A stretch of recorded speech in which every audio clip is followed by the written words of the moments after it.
పశ్చిమ గోదావరి జిల్లాలో జరిగిన కారు ప్రమాదం విషాదాన్ని మిగిల్చింది. ఇరగవరం మండలం ఐతంపుడి లాకుల వద్ద అదుపు తప్పిన స్విఫ్ట్ కారు కాలువలకు దూసుకెళ్లింది. పెరవలిలో పెళ్లికి వెళ్లి తిరిగి వస్తుండగా ఈ ప్రమాదం జరిగినట్లు సమాచారం.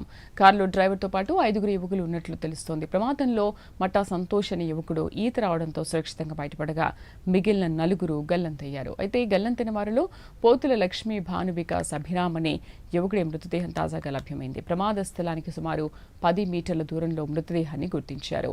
మృతుడు మల్కీపురం మండలం మోరీ గ్రామానికి చెందిన వ్యక్తిగా గుర్తించారు.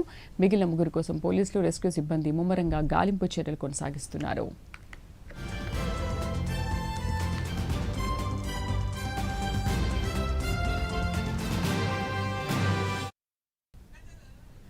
మరోవైపు ప్రమాద ఘటన ప్రాంతాన్ని తణుకు ఎమ్మెల్యే ఆర్మిల్లి రాధాకృష్ణ సందర్శించారు. ప్రమాద వివరాలను అధికారులను అడిగి తెలుసుకున్న ఎమ్మెల్యే బాధిత కుటుంబ సభ్యులను పరామర్శించి ధైర్యం చెప్పారు.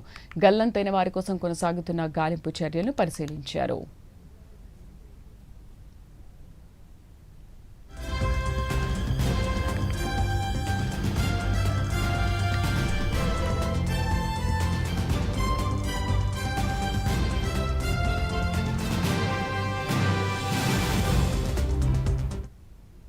లో చదువుతున్నటువంటి 5 విద్యార్థులు పెరవల మండలంలో ఒక మ్యారేజ్కి అటెండ్ అయి రిటర్న్ లో తణుకు నియోజకవర్గం ఎరగవరం మండలం ఓగిడి గ్రామంలో ఉన్నటువంటి స్నేహితుని ఇంటికి వెళ్ళి తిరిగి నర్సాపురం వెళ్తూ వర్షం కూడా పడుతున్నటువంటి సమయంలో టర్నింగ్ తీసుకోవాల్సినటువంటి ప్లేస్ లో టర్నింగ్ తీసుకోలేక డైరెక్ట్ గా కాలువలోకి కారుని డ్రైవ్ చేయడం వలన కారు పూర్తిగా మునగటం, దానిలో ఉన్నటువంటి 5లో 4 గల్లంత అవటం కూడా ఈరోజు చాలా దురదృష్టకరమైనటువంటి సంఘటన. ఒక అబ్బాయిని ఇక్కడ అటుగా వెళ్లే వారు అందరూ కూడా రెస్క్యూ చేసి ఆ అబ్బాయి క్షేమంగా బయటకు రావడం జరిగింది.